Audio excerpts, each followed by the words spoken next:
जय हिंद। आप देख रहे हैं सम 7 न्यूज। किशनगंज में यहाँ लोगों के बीच एक उत्सुक है कि केंद्रीय गृह मंत्री अमित शाह यहाँ पधारने वाले हैं 24 सितंबर को।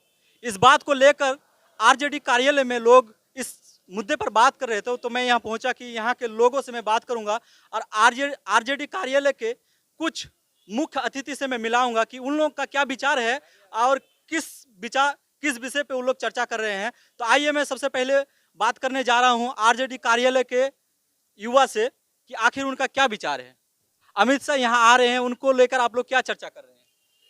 देखिए, देश के सम्मानित गृह मंत्री हैं अमित शाह जी। हम लोग किशनगंज के निवासी उनका खैर मकदम करते हैं, उनका स्वागत करते हैं कि हमारे गृह मंत्री। मुझे लगता है कि आज़ादी के बाद से पहली बार ऐसा होगा कि किशनगंज में जो है गृह मंत्री का दौरा होगा। किशनगंज जिला के वासी जो है उनका खैर मकदम करेंगे, बेहतरीन से स्वागत करेंगे। आप लोग कुछ उसके बारे में नेगेटिविटी की भी मतलब रखते हैं या फिर मतलब सोचते कि नहीं अच्छा ही करेंगे, आ रहे हैं यहाँ तो कुछ अच्छा ही होगा? देखिए, जाहिर सी बात है कि विपक्ष और विपक्ष का जो हमेशा मामला जो है खराब ही रहता है।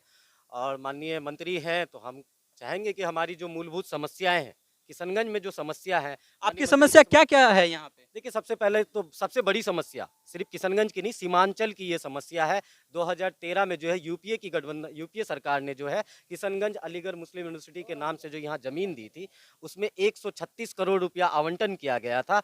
आज तक उसके बाद जो है भाजपा की सरकार बनी, एनडीए की सरकार बनी और माननीय सांसद महोदय प्रयासरत्न है आज तक कि उनको जो है जो बकाया रकम है वो पूरा नहीं हो पाया है। हम लोग माननीय मंत्री महोदय से मिलकर, मैं एनएसवाई छात्र संगठन से आता हूँ, कांग्रेस से आता हूँ, तो मैं माननीय मंत्री से मिलकर जो है माननीय मंत्री महोदय को ये आश्वासन और भरोसा दिलाऊंगा कि महोदय जितना जल्दी हो सके किशनगंज अलीगढ़ मुस्लिम विश्वविद्यालय का जो बकाया फंड है वो रिलीज करे। और हमारे सीमांचल में जो शिक्षा की जो कमी है, जो आप देखते होंगे कि किशनगंज और सीमांचल जो है सबसे ज़्यादा शिक्षा के क्षेत्र में सबसे ज़्यादा पीछे है। अगर सीमांचल के किशनगंज जिले में अलीगढ़ विश्वविद्यालय की स्थापना हो जाती है तो किशनगंज, कटिहार, पूर्णिया, अररिया और जो हमारा पड़ोसी राज्य है बंगाल के कुछ क्षेत्र हैं, उत्तर दिनाजपुर, रायगंज वगैरह के लोग जो है यहाँ पर शिक्षा प्राप्त कर सकेंगे। इससे हमारा जो जिले का जो नाम है वो देश भर में हो सकता है। आपने देखा होगा कि जिस तरीके से यूपी की सरकार ने जो है 3 अलीगढ़ विश्वविद्यालय की शाखा खोलने की बात की थी 2013 में, एक मल्लापुरम है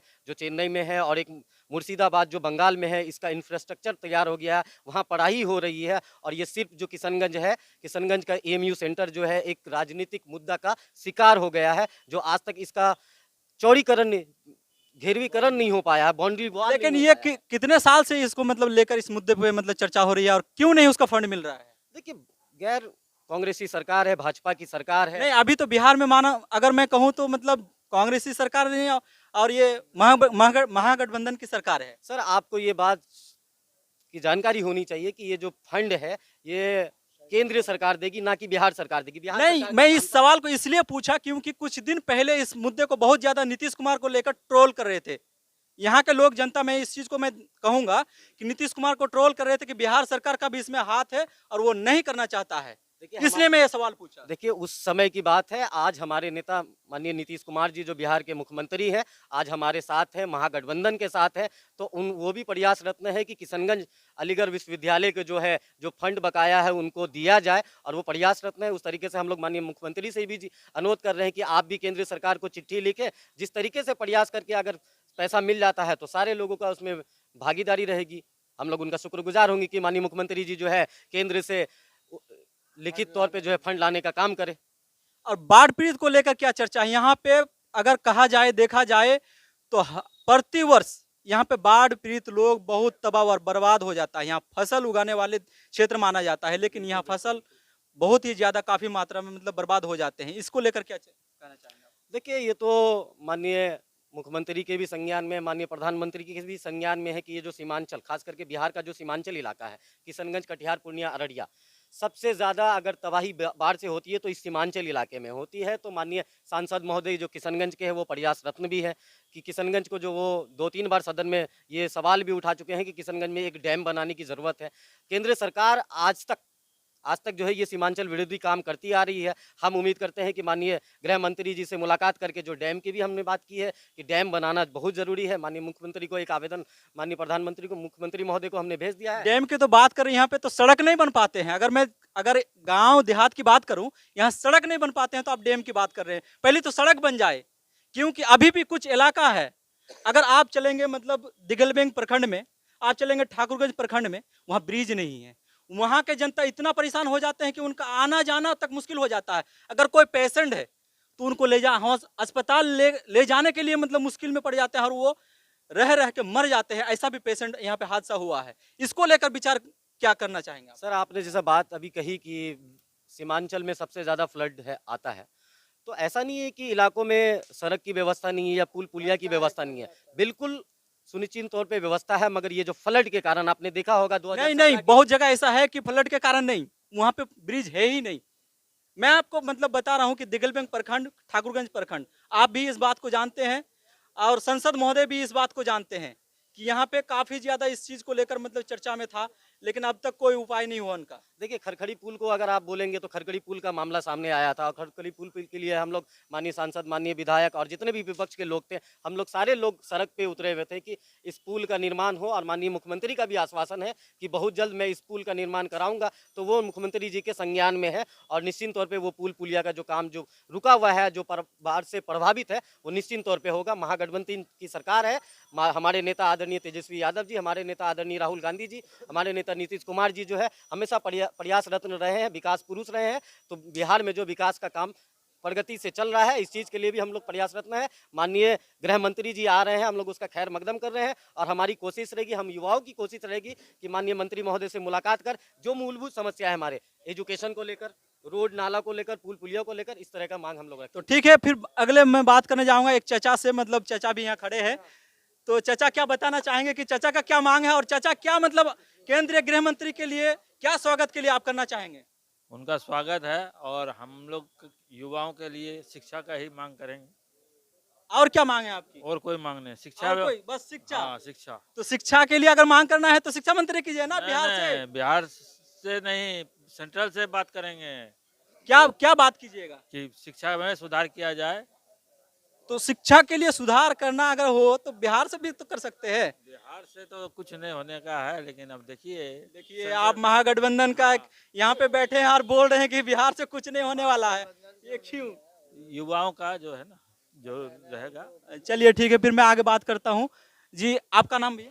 मेरा नाम मोहम्मद शम्स इम्तियाज उर्फ सनी है।